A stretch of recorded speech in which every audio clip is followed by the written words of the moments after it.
নমস্কার, আমি অনাবি। আমার রন্ধনশালায় আপনাদের স্বাগত। সামনেই তো দুর্গাপুজো শেষ হয়ে গেল। সবাইকে জানাই শুভ বিজয়ার আন্তরিক শুভেচ্ছা। আজকে আমি বানাবো গুড়ের নারকেল নাড়ু। সামনেই তো লক্ষ্মী পুজো আসছে, আর লক্ষ্মী পুজোতে মা লক্ষ্মীকে ভোগে গুড়ের নারকেল নাড়ু তো দিতেই হয়। তাহলে চলুন শুরু করা যাক আজকের রেসিপি। প্রথমে আমি দুটো নারকেল ফাটিয়ে নিয়েছি। সেই নারকেলগুলো আমি এইভাবে কুড়ে নিচ্ছি।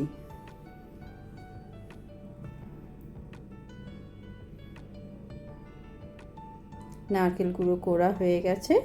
এবার আমি একটা কড়াই নিয়ে নিয়েছি, তাতে আমি নারকেলটা ঢেলে নিচ্ছি।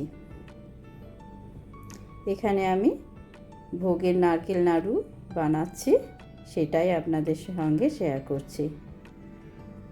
এর মধ্যে আমি কিছুটা চিনি দিয়ে দিলাম, এই ছোটো বাটির 1 বাটি মতো, আর ছোটো বাটির 1 বাটি মতো গুড় দিয়ে দিচ্ছি। আমার ঠাকুরের বাটি এখন বার করা নেই, তাই আমি হাতে করেই দিলাম, একটা আন্দাজ করে দিয়ে দিয়েছি।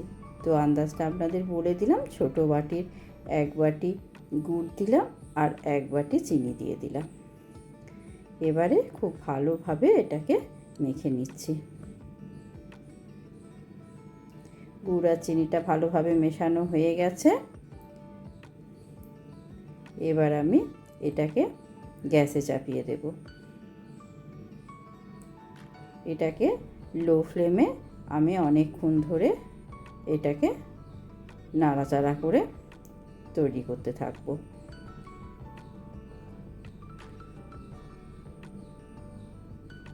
এটা কিন্তু কয়েক সেকেন্ড অন্তর অন্তর, মানে 20-30 সেকেন্ড অন্তর অন্তরই কিন্তু নাড়াচাড়া করতে হবে, তা না হলে কিন্তু তলায় বসে যায়।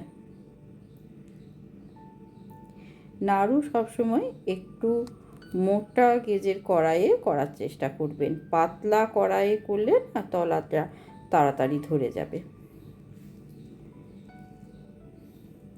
এভাবে বেশ খানিকক্ষণ নাড়াচাড়া করে আমি এটা পাক দিতে থাকব।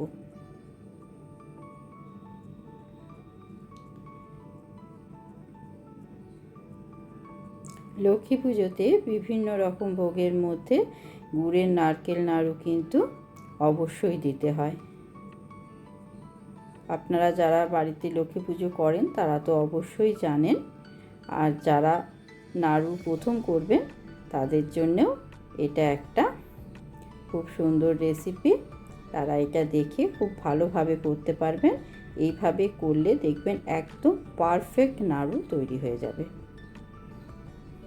দেখুন, এইভাবে করতে করতে যখন কড়াইয়ের সাইডগুলো একটুখানি মানে শুকিয়ে শুকিয়ে আসবে, নারকেলটা শুকিয়ে শুকিয়ে আসবে, চিনি আর গুড়টা, তখনই বুঝতে পারবেন যে পাকটা মোটামুটি হয়ে এসেছে। দেখুন নারকেলটাও কীরকম খুন্তি দিয়ে নাড়লে কেমন ছেড়ে বেরিয়ে আসছে কড়াই থেকে। আমি আর একটা প্রসেস আপনাদের দেখিয়ে দেব, যেটাতে বুঝতে পারবেন একদম ঠিকঠাক পাকটা হয়েছে।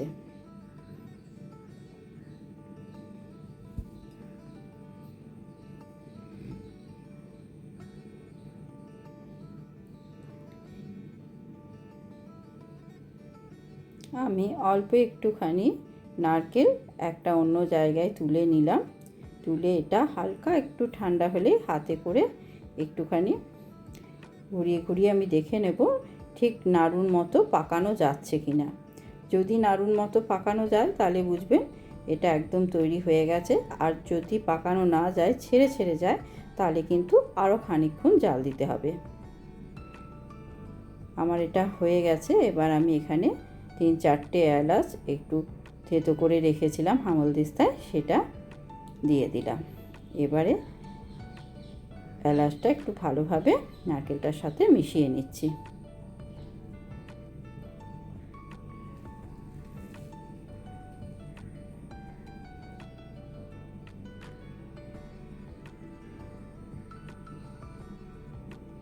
এবারে এটাকে ঠান্ডা করার জন্যে আমি নারকেলের পুরটা এটাকে একটা কাঠের থালাতে বা বারকোস যাই বলেন না কেন তার মধ্যে আমি ঢেলে নিলাম। যখন হালকা একটু ঠান্ডা হয়ে যাবে, হাত সওয়া গরম হলেই হবে, সেই অবস্থাতে আমি অল্প অল্প করে নিয়ে এরকম গোল গোল করে নাড়ু পাকিয়ে নেব।